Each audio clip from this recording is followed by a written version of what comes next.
somebody when they asked about Facebook ads on Reddit, they were saying, how do you find what products are being heavily advertised on Facebook?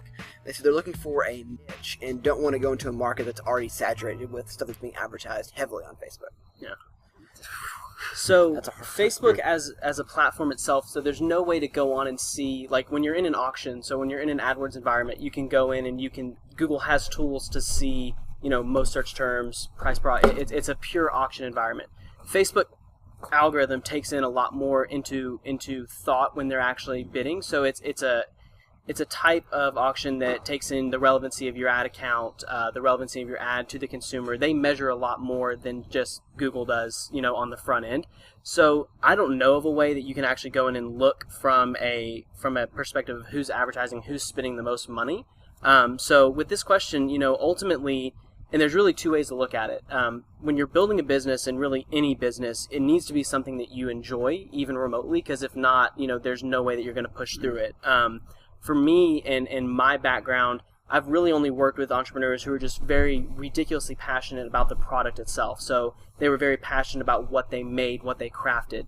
So for them, it wasn't a question of, is this audience saturated or not? It was, how do I rise to the top? So from a mindset perspective, are you focused on competition, or are you focused on being the best at what you do? And so that's one way to look at it. John, especially being excited about the actual business and arbitrage itself, speaking to, reselling obviously at a time and place, but when you started your businesses, was it a passion? I don't think it was a passion for the product itself, but it was a passion for... No, but it starts with a good product. I think the Facebook ads is the answer, not the question. And by that I mean you have to start somewhere else. It has to be a product. And then you say, well, how do I sell this product? And then the answer is Facebook ads. The question is not, how do I go create Facebook ads? What should I create Facebook ads about? No, you got to start with a product that is going to sell. Facebook is not magic. It is, well, sometimes it's close to it. It's pretty incredible, some of the targeting you can do there. But it comes back to the business proposition. What value you're adding to the equation. So I just suggest reframing a different question. And that's one thing I do. I met with 300 entrepreneurs over the last few years. Some of them were in the idea phase trying to figure out, and a lot of they'd ask me a very similar question, and it was a misguided, wrong question. You want to start a business? Great. Well, first, find a need. And to John Max's point about passion and all that, I don't think you have to be passionate about it. You have to see a need. And most often you see needs around your own passions. And so I think that's a nuance, but it's a good one.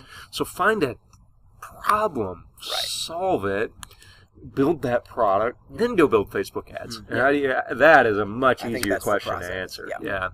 And I mean, a lot of it's based on your ambition. So I mean, like, going back to your point about the nuance of asking your question yourself, if you want to go out and you want to build a $100 million company, you've got to solve a big need.